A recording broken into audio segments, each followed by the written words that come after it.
بسم اللہ الرحمن الرحیم۔ السلام علیکم۔ میں آپ کے سامنے قرآن کا ایک ایسا اسپیکٹ رکھنے لگا ہوں جس کے بارے میں جب ہم بات کرتے ہیں تو ہم ایک دوسرے کو کبھی کبھی ٹوک بھی دیتے ہیں، اور وہ اپروچ جو قرآن سے ٹکراتی ہیں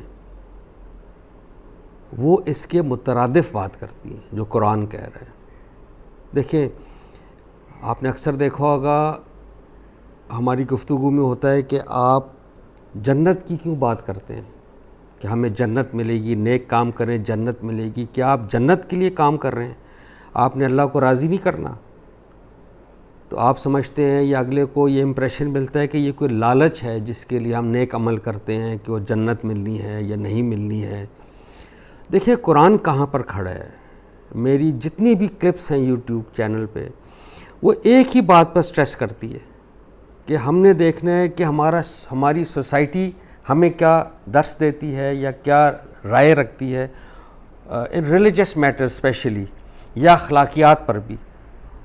وہ بھی ریلیجس میٹرز ہیں کیونکہ وہ اخلاقیات ڈائریکٹلی لنکڈ ہے ہماری پاکیزگی کے ساتھ، اور ہم نے دیکھنا ہے کہ قرآن کہاں پہ کھڑا۔ اب آپ یہ سورہ الحدید ہے، یہ بہت ہی گریٹ سورت ہے، سورت نمبر 57۔ ضرور اس کا ترجمہ آپ پڑھ لیا کریں، بہت اس میں کانٹینٹ ہے۔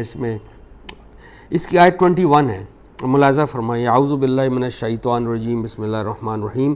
سابقوا الی مغفرۃ من ربکم وجنۃ ارضها کعرض السماء والارض اعدت للکافرین اعدت للذین آمنوا باللہ ورسولہ۔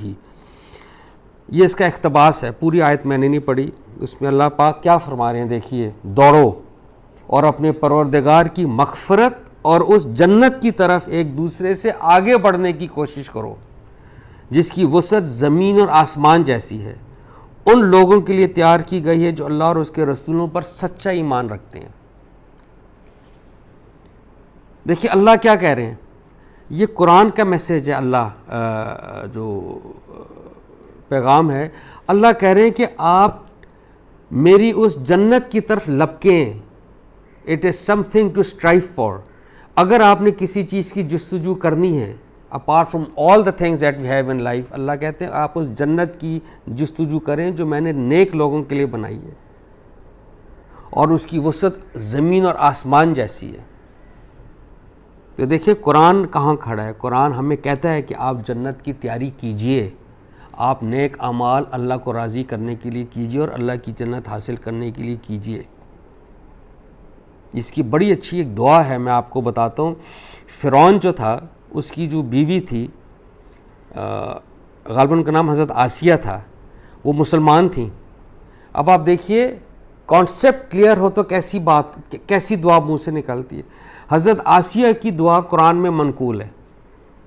حضرت آسیہ جو میں سمجھتا ہوں اس دنیا کا جو سب سے بڑا بادشاہ تھا، فرعون، جس کا نام آج تک لیا جاتا ہے، اس کی بیوی کے پاس کیا کچھ نہیں تھا۔